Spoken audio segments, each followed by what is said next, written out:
The impact of chronic stress on a physical, mental, emotional, and psychological level.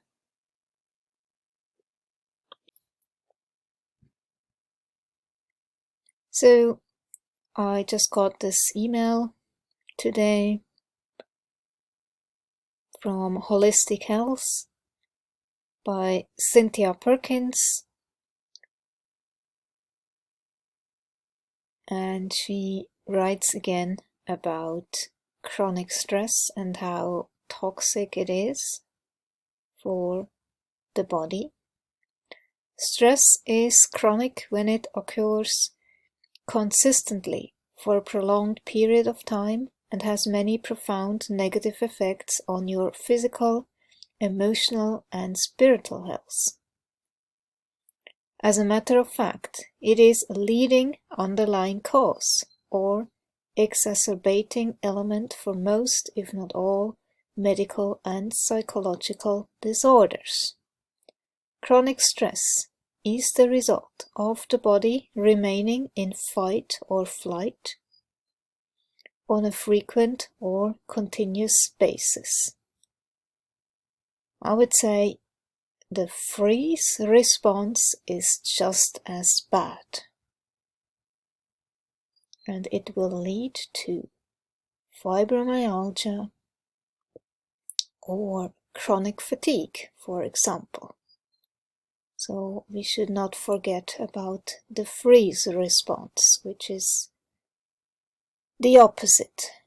If you are outside of your window of tolerance, you either can go into fight or flight, or if those possibilities are not possible, you will actually play dead and go into freeze.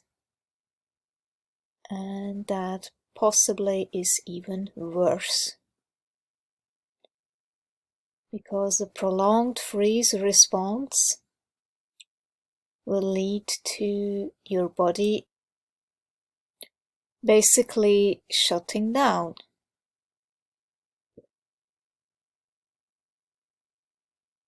It's like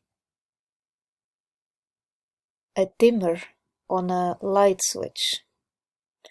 Eventually, all systems and organs may become impacted and begin to deteriorate, which means more and more symptoms and conditions will develop over time. The autonomic nervous system.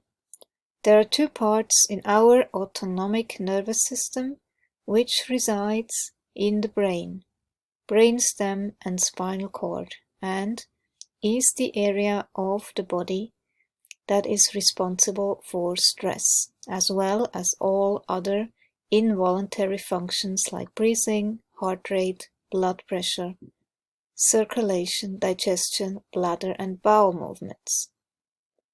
The sympathetic nervous system, also known as our stress response system or fight or flight, is designed to deal with brief emergencies and survival issues, and it serves as an accelerator of the system.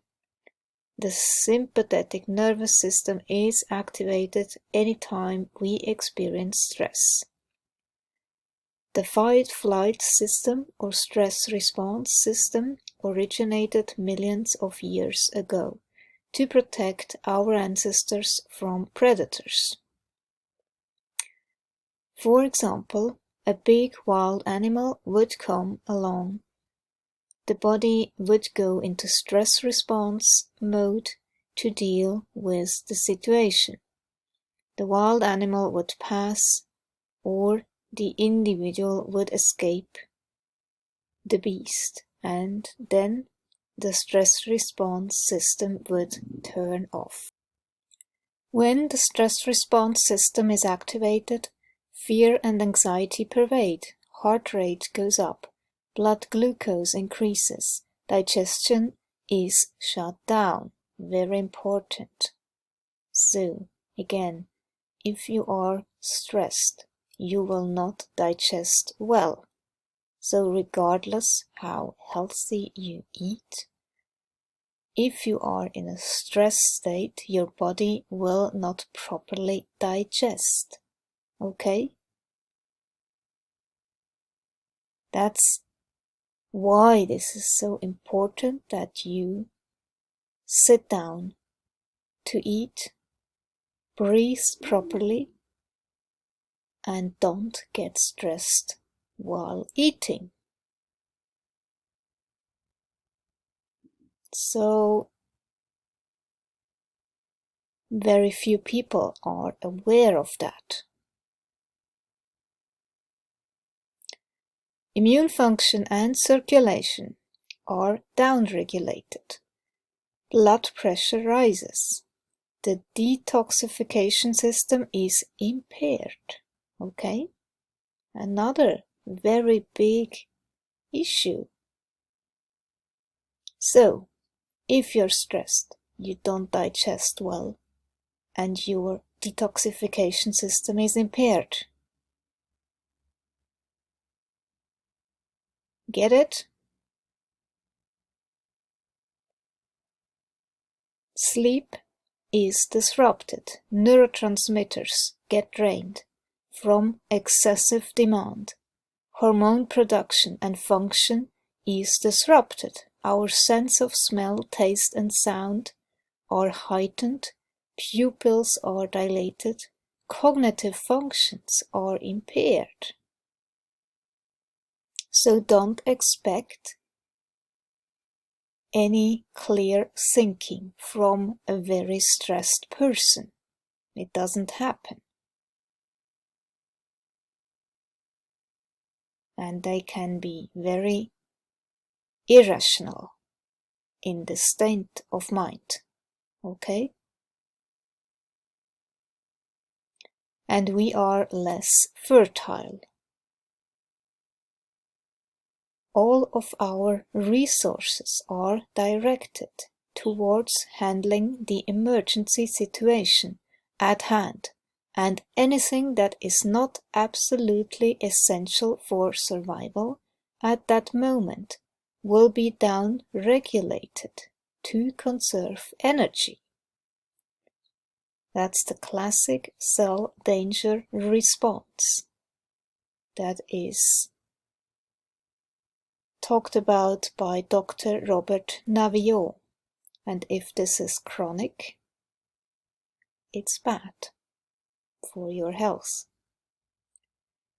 Here's what happens when we are faced with stress of any kind. Stress is perceived by the locus ceruleus in the brain stem. Locus ceruleus dispenses norepinephrine. Norepinephrine instantly ignites all cells in the body and triggers the amygdala. The amygdala assesses whether incoming information is a threat or not, and then activates the hypothalamus. The hypothalamus secretes CRH to provoke the pituitary to send out ACTH to activate the adrenal glands. Cortisol is released by the adrenal glands to counteract the stress, while preganglion sympathetic neurons prompt the adrenal medulla to deliver epinephrine. Although norepinephrine is absolutely essential for our existence, when it is in excess, it is actually toxic to the brain, because it keeps us in constant state of sympathetic stress. The brain and also memory. So last month I was talking about this area of the brain that most people have never heard of called the insula that allows us to feel into internal experiences in the body. And I want to spend just a few minutes now while I have the time to talk a little bit about memory and the brain, specifically focusing on the hippocampus, which is oftentimes called the memory center of the brain, even though memory is in a lot of different places in the brain. But it's an area of the brain that's involved in explicit, declarative, autobiographical memory. Basically, this just means the stuff that you can actually remember when you try to remember it, as opposed to implicit memory, which would be more stored in like the amygdala or basal ganglia, that system. So what I want to say about the hippocampus today is I want to say a little bit about its relationship to stress and how it can be impacted during stress. So you may have noticed that when you get really stressed out or anxious, or maybe if you're a clinician and you treat anxiety or other stress-related conditions, that a lot of times people will come in and they'll complain about not being able to remember stuff so well. I've had it happen many times actually where somebody comes in and they say, oh my gosh, I think I have Alzheimer's, I think I have early onset dementia, because I'm just not remembering stuff very well.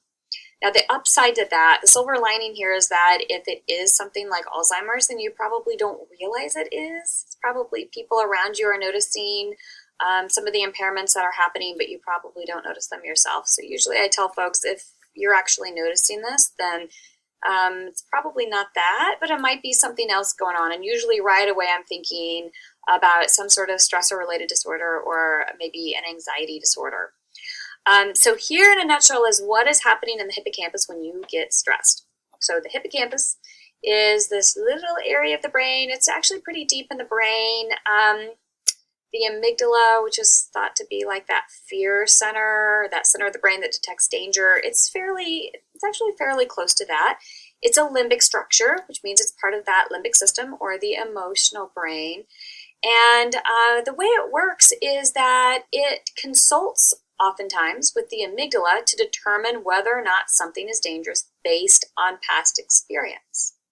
It's also an area of the brain that's active if you're trying to remember something, like you're trying to remember your birthday party from last year or something like that. It's kind of an explicit memory system. Bessel van der Kolk will also refer to this as the timekeeper of the brain, because this is the area that's responsible for putting the timestamp on your memories, so that when you remember something from the past, you have this sense that it's not happening right now. It's kind of hard to put in words, but you have this vague sense that it happened a long time ago, or maybe, last year, a short time ago, something like that. So it gives us this sense of time sequencing in our lives. So what can go wrong with this? Okay, so what can go wrong with the hippocampus is that when you get stressed, what happens is you have about 1,400 biochemical reactions that happen in like a split second. So you have these chemicals surging through your body and surging through your brain. And it so happens that one of those chemicals is actually a stress chemical called cortisol. You may have heard of this before. And cortisol is great at kind of helping us mobilize our resources and, go into fight or flight or freeze when we need it to help us with those things, those kinds of responses. But here's the thing about cortisol. We know if we have too much of it for too long, then we tend to have some medical issues, some stress-related medical issues, and we can also have some psychological issues. So I'm not going to go into that quite as much today, but what I want to tell you about the hippocampus, this little memory center in the brain, is that it's kind of unusual in the way that it's built, because it just so happens that the hippocampus is covered in cortisol receptors, like all over. It's covered in cortisol receptors. Not a lot of areas of the brain are like this, okay? So it's like covered in this. So because it's covered in these receptors, what it means is that when cortisol is released and it's flooding through your brain and the body, the hippocampus is like a magnet to the cortisol, and it all goes to the hippocampus and it floods the hippocampus. Okay, so again, this is when you're stressed or you're anxious, or of course, if you're experiencing like a traumatic event, that would be true as well. So anytime you're stressed, that cortisol increases, it floods to the hippocampus and it saturates the hippocampus. What this does to the hippocampus's functioning is it makes it so that it can't fully activate. So it means that it doesn't fully light up when it needs to. So when you're trying to encode memories or remember things, it just doesn't quite light up the way we would like it to, which means we can't remember things super well. Okay, so that's one thing very broadly that happens. So in the short term, what this means is that things like eyewitness testimony are going to be somewhat controversial. Accurate memories are not always totally accurate. Of course, they're never totally accurate anyway, but they're less accurate sometimes. And when they're encoded when we're under stress, sometimes we can also lack the timestamp. So if the hippocampus is not working correctly, sometimes it does not put that timestamp on the memory. And what that means is that instead of remembering some really stressful or traumatic things as happening in the past, we experience them as though they're still happening in the present. So we don't remember stuff, we end up reliving stuff. This is largely a hippocampus problem. And again, this is because of that cortisol that's flooding it and making it so that it can't work properly. So in the short term, that can be what happens. Where we also get into trouble, though, is not just with short-term flooding of the cortisol to this area, but long-term flooding to the cortisol in the hippocampus. So let's say you're under long-term chronic stress. You may not be releasing as much cortisol, so it may not be flooding the hippocampus quite to the same degree. But even a fairly low level of cortisol is going to begin to impact the hippocampus over time, atrophy that area. So it's going to cortisol eats away at this brain area. And I know that as I'm telling you that probably gets you really stressed out, which just makes the whole thing worse, right? The more stressed you get, the more cortisol, the more it impacts the hippocampus. Where chronic stress originates. There are many different types of stress and may thrust us into fight or flight or freeze mode. I take the following model of Dr. C.E. Gant, which is an excellent in-depth illustration. 1. Cognitive stress includes impractical expectations of self and others, thinking and problem-solving process, reading, trying to make others happy, learning. 2. Sensory stress. No quiet time alone. Ongoing pain. Glaring lights. Blaring noise. 3. Toxic stress. This includes exposure to substances like mold, petrochemicals, heavy metals, pesticides, herbicides, air fresheners, perfumes and cologne, air pollution, or even internal toxins like ammonia. 4. Emotional stress. The most well-known type of stress may refer to issues such as loss of a relationship, interpersonal conflict, death in the family, coping with chronic illness, dysfunctional or abusive relationships, childhood neglect or abuse, loss of employment, living in poverty, or struggling to make ends meet, and finally divorce. Immune stress covers things like inflammation, autoimmune disorders, allergy. 6. Oxidative stress, impairment in detoxification, lung conditions, getting enough clean air, circulation. 7. Structural stress, temporomandibular joint, osteoporosis, chiropractic issues. 8. Endocrine and neurotransmitter stress, premenstrual syndrome, which I have, type 2 diabetes, neurotransmitter depletion, menopause, thyroid disorders, hormone imbalance, which I have too. Number 9. Infections stress, viruses, yeast, and fungi, parasites. Number 10. Purposelessness. That's a very important one. Covers spiritual matters like inner peace, self-discovery, disconnection, living a meaningful life. So probably if your job is boring and not giving you that purpose and fulfillment, it can cause you stress just the same. Number 11. Energetic stress. Cell phones and towers, computers, earths, energies, negative people. And some people are not that sensitive to that, but other people very much so. And for the part of negative people, this is our biology. Our nervous systems are designed to pick up danger in the environment. And that danger can also come from people.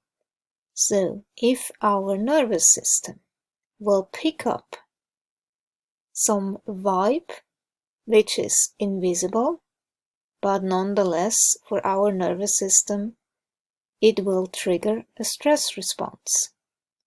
And you cannot do anything against that. You will just feel anxious for apparently no reason, but it may actually come from a person sitting opposite you which is highly stressed. And your nervous system will react to that. It can also be a toxic person,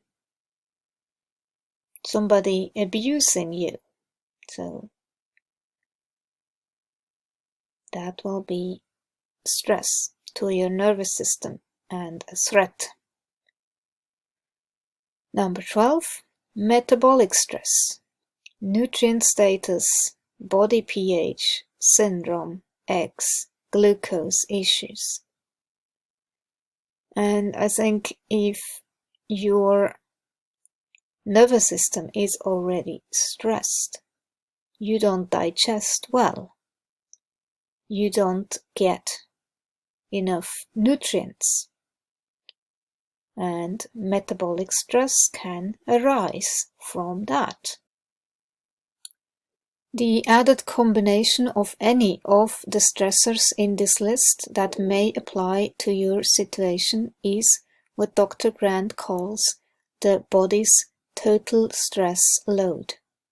The more stressors you are contending with, the higher your total stress load. The higher your total stress load, the more often you will be in the sympathetic stress mode, thus a state of chronic stress. Our ancestors did not face these 12 different types of stress and the numerous possibilities under each one. They had short-term temporary stress, so the fight, flight, or freeze system served them well. However, the dilemma in our modern-day life is that the brain and body cannot distinguish the difference between a real threat and a perceived threat.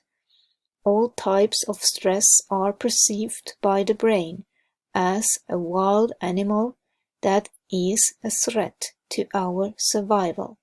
So each and every one of these types of stress thrusts you into fight or flight mode, or if that is not enough, you go into a chronic freeze state, which I want to go into separately because in this article it's not really mentioned. This is another great website by Dr. Veronique Mead, and she talks about the other side of a stress response. So this is the shutting down response, chronic hypoarousal, where you feel numb, dead, passive, have no feelings, don't know what you want, no energy, can't think clearly, you are withdrawn, not there, can't say no. You also can't say yes. And there is depression, flat affect, lethargy, deadness, exhaustion, chronic fatigue, disorientation, disconnection, dissociation, complex, syndromes of all kinds. Also pain, low blood pressure, poor digestion. And my theory is also that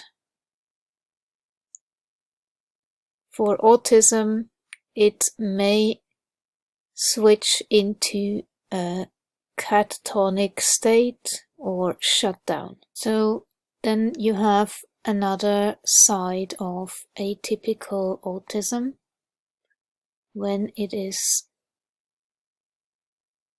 coupled with shell shock. But this is just my opinion. I have not seen this type of research anywhere so far. There's just talk about autism and catatonic shutdown by Dr. Amita Shah from United Kingdom. So research is slow to catch up with this, that PTSD and autism go hand in hand, but this is one article that says that autism spectrum disorder may serve as a vulnerability marker for post-traumatic stress disorder, PTSD, specifically by increasing the risk for exposure to traumatic events. Second, PTSD, once it has appeared, may exacerbate certain ASD symptoms, for example, through maladaptive coping strategies and reduced help seeking. And my theory is that possibly catatonia is just the form of autistic freeze response. But again, I'm no scientist, I'm not a psychologist. This is just gathered from all the information I have looked into from all sides. Just as a disclaimer. Possibly lectins, and gluten is also a lectin, play a role in catatonia, because there was a study that pointed towards a connection of lectins and Parkinson's disease.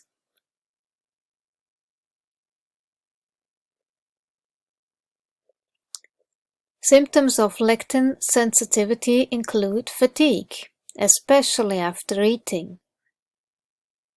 Oh my gosh, yes, I had that. GI dysfunction, brain fog,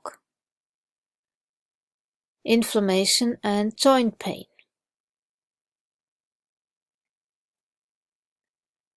Many of the potentially lectin-related symptoms are also ME/CFS symptoms, which is interesting, right?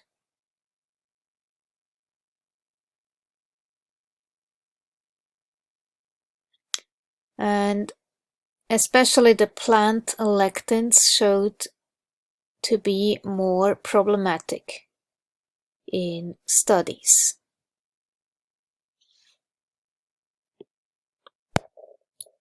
A study was done on 800 people with autoimmune conditions who ate a diet that consisted of avoidance of grains, sprouted grains, pseudograins, beans and legumes, soy, peanuts, cashews, nightshades, melons and squashes, and non-Southern European cow milk products, casein A1, and grain and or bean-fed animals. Most of these people had elevated TNF-alpha. The result after 6 months was a normalization of the TNF-alpha in all patients who complied with the diet. The study concluded that elevated adiponectin is a marker for lectin and gluten sensitivity, while TNF-alpha can be used as a marker for gluten-lectin exposure in sensitive individuals. Anyone with gas or GI problems should realize that lectins are likely the most significant cause. Stress is also significant. People with anxiety-based disorders and or gut problems should seriously consider a diet that limits lectins because lectins bind to serotonin receptors and transporters disrupting their function. Lectins are the root cause of a good portion of my health issues. Same here, really. Since I went into the meat-based approach, leaving all those foods out of my diet, I feel so much better. I no longer have chronic pain. I no longer have brain fog, no depression, much better mobility, and overall more energy also. People with obscure health issues try to fix them with a whole bunch of insignificant changes. Lectins are the most significant cause of autoimmune disease, in my opinion. So give it a try and see what happens if you struggle with those issues. But that's just on the side. Let's get back to the original topic.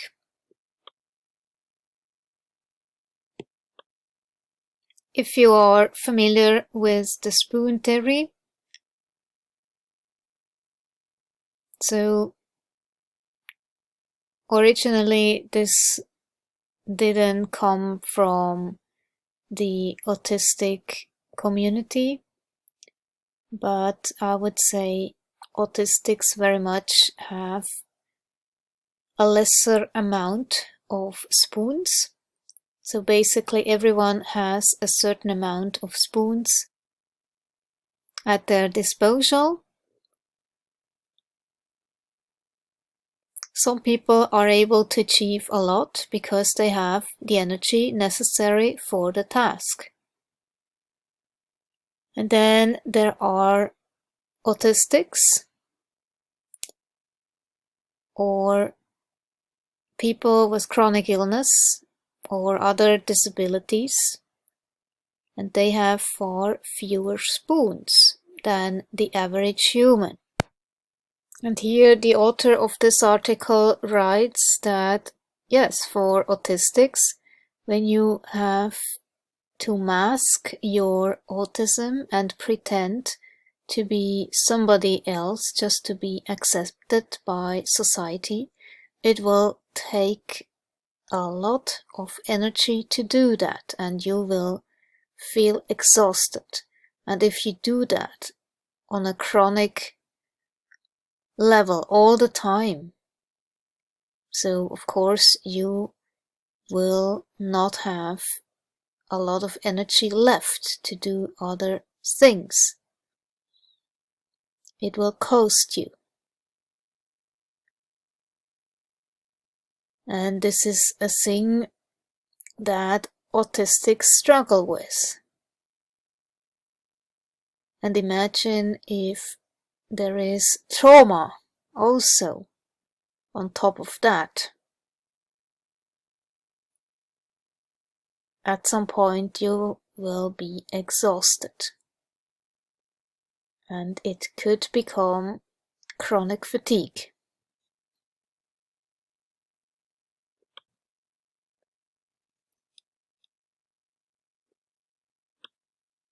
The freeze state. A metabolic state of hibernation that is not in your head. The cell danger response and polyvagal theory.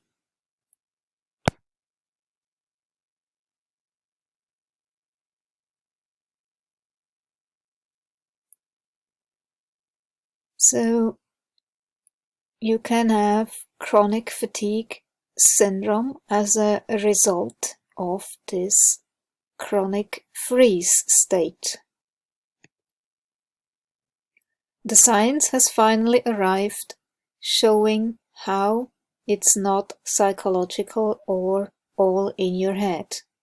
The new paradigm of disease finds that chronic illness symptoms arise when a body gets stuck in a prolonged physiological threat response. Some diseases reflect bodies caught in a survival state of fight or flight, while others, like MECFS, chronic fatigue, are from a body caught in a state of freeze. The 2016 study is by Dr. Robert Naviaux, Professor of Medicine, Pediatrics and Pathology, and Director of the Mitochondrial and Metabolic Disease Center at UC San Diego, identifying metabolic changes in MECFS and how it is a very real physiological state that is not psychological or all in your head.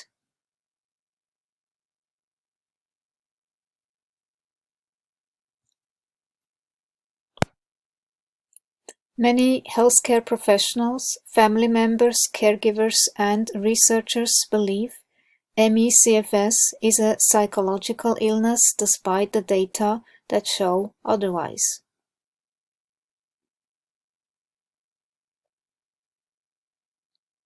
The signs of trauma in relation to disease in general. Many people with MECFS have at one time or another been blamed, shamed, judged, and otherwise harmed by these mistaken beliefs, which suggest their illness is faked due to personality flaws caused by weakness, laziness, lack of willpower, or seeking attention, or for some other equally inaccurate reason. These views don't believe or listen to what people are saying about their very real experiences of debilitating illness, and they don't reflect the research. They are also deeply wounding. As a result of these common misperceptions, I empathize the fact and the scientific evidence explaining that MECFS is not psychological throughout this post. This includes a quote from Dr. Robert Naviaux, who also states this very clearly. The following section presents some of the physiological underpinnings that drive MECFS. They also explain how and why the belief that it's psychological is false and out of date. MECFS, the cause remains unknown. MECFS is a disease of extreme fatigue affecting an estimated 2 to 2.5 million people in the US and many more undiagnosed. That involves multiple organ systems, often results in profound disability, and has no unifying understanding of cause or treatment. In addition to fatigue, characteristic symptoms of ME/CFS include worsening of fatigue and other symptoms with mental or physical activity, meaning exercise intolerance, for example, or when getting stressed, you suddenly feel so exhausted. Difficulty recovering with rest. Symptoms not the result of excessive exertion, even if activity increases symptoms. Problems with memory and thinking. Cognitive dysfunction, often referred to as brain fog. Sleep disturbance. Worsening with standing or sitting. Orthostatic intolerance.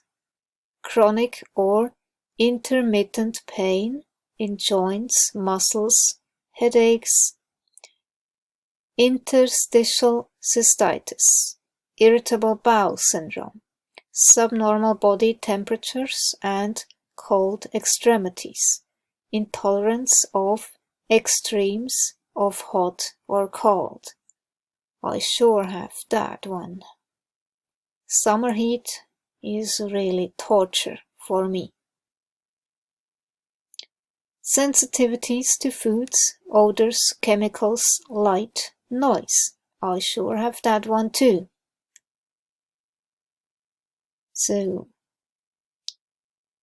yeah, one cannot say if it is mast cell activation syndrome, which has this exact same issue, or is it chronic fatigue?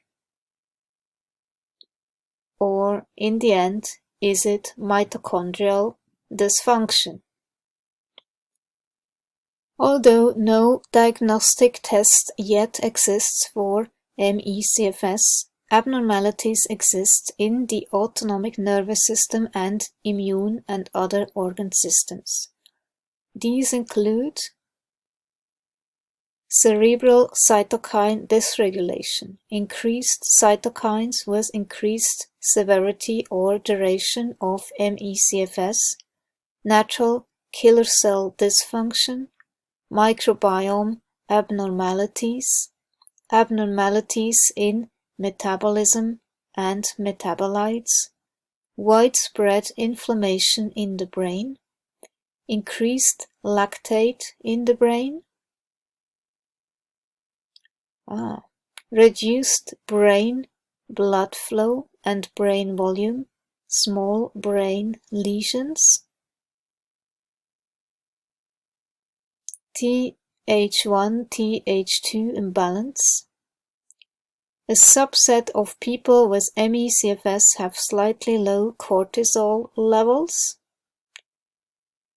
Autoimmune activity in cerebrospinal fluid against adrenergic receptors, often associated with epinephrine and norepinephrine in sympathetic nervous system activation, and acetylcholine receptors, often linked to parasympathetic activity. Chronic stress results in an event called cortisol steal. When you are under stress, you need very high levels of cortisol because it is the hormone that the body uses to cope with stress.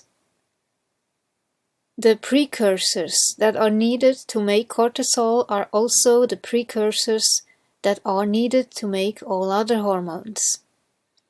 Since the body cannot survive without cortisol, it will use up all the precursors to make cortisol, which means there will not be enough left over for important hormones like DHEA, aldosterone, progesterone, and testosterone. This may lead to insufficiency in these hormones and a river of problems like PMS, breast cancer, anxiety, fibroids, fertility issues, mood swings, weight gain, osteoporosis, and many others. However, the adrenal glands may have a hard time keeping up with the demand for cortisol and DHEA, and adrenal fatigue may develop. Adrenal insufficiency then results in a sea of other issues like chronic fatigue, exhaustion, insomnia, weight gain, anxiety disorders, food cravings, blood sugar issues, thyroid disorders, and much more. You also need very high levels of neurotransmitters when you are under stress, because they are also used to regulate the stress response system and return us to our preferred parasympathetic state. As a matter of fact, having a healthy brain is key for keeping sympathetic stress in check. If stress is persistent, then it drains all your neurotransmitter reserves. Neurotransmitters are critical for governing pretty much everything in the body, but especially important for mental health, cognitive function, and memory. Thus, chronic stress may lead to drug and alcohol addiction, depression, anxiety disorders, eating disorders, attention deficit, impaired cognitive function, and any other type of mental health disorders. Really good silver lining to this whole thing is that the hippocampus is one of the few areas of the brain where we know that neurogenesis is possible, which is the generation of new neurons, or taking old fragments or dendrites of damaged neurons and actually building from those old fragments that have been damaged by the cortisol. So we actually can heal our brain in this area. To restate this important distinction, the effects of trauma include psychological symptoms such as depression, anxiety, and PTSD. Trauma also independently affects risk for chronic physical diseases of all kinds. When you are under stress, epinephrine triggers the liver to release its glycogen into the bloodstream, because a lot of energy is needed during times of stress. This means, if stress is chronic, that there is a high level of sugar in the bloodstream all the time, which provokes an insulin response, storage of fat, inflammation, cravings for carbs, and may cause or exacerbate conditions like insulin resistance, type 2 diabetes, obesity, heart disease, sugar and carb addiction, compulsive overeating, candida overgrowth, and more. Your need for nutrients also increases when you are under stress, because it will burn up your nutrients very fast. Nutrients are needed for every organ and system in the body to function properly, and for the production and function of neurotransmitters in the brain. If you aren't eating a good diet, then you may not have many nutrients available to begin with, which actually causes even more stress. Significant nutritional deficiencies may also develop. The digestive system is another system that is hit hard by burnout, because it is the first system to be shut down when stress occurs, to conserve energy. Digestive enzymes, bile, and peristalsis are inhibited. If there is chronic stress, then digestion will be impaired indefinitely, which can lead to a wide variety of gastrointestinal symptoms and disorders. It's important to keep in mind that when digestion is impaired, then food will not be broken down adequately, which means nutrients will not be absorbed properly, and that can lead to less nutrients being available to run the brain and body and build neurotransmitters. And this may also contribute to nutritional deficiencies. There you go.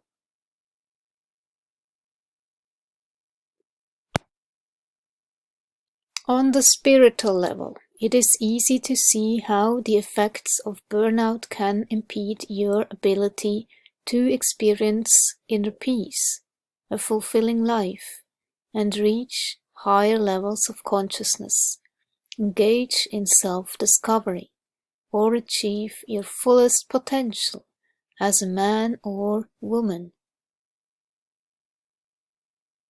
Some other common conditions to result from chronic stress include, but are not limited to, weakened immunity, high blood pressure, panic attacks, cardiovascular and circulation problems, autoimmune disorders, hyperactivity, attention deficit, eating disorders, back and head aches, ulcers, cynicism, anger management, or rage issues, which I have. Oh my gosh. Yeah. Violence, unexplained nausea, overactive bladder, and even cancer. Furthermore, any other condition you can think of will be exacerbated with high levels of stress.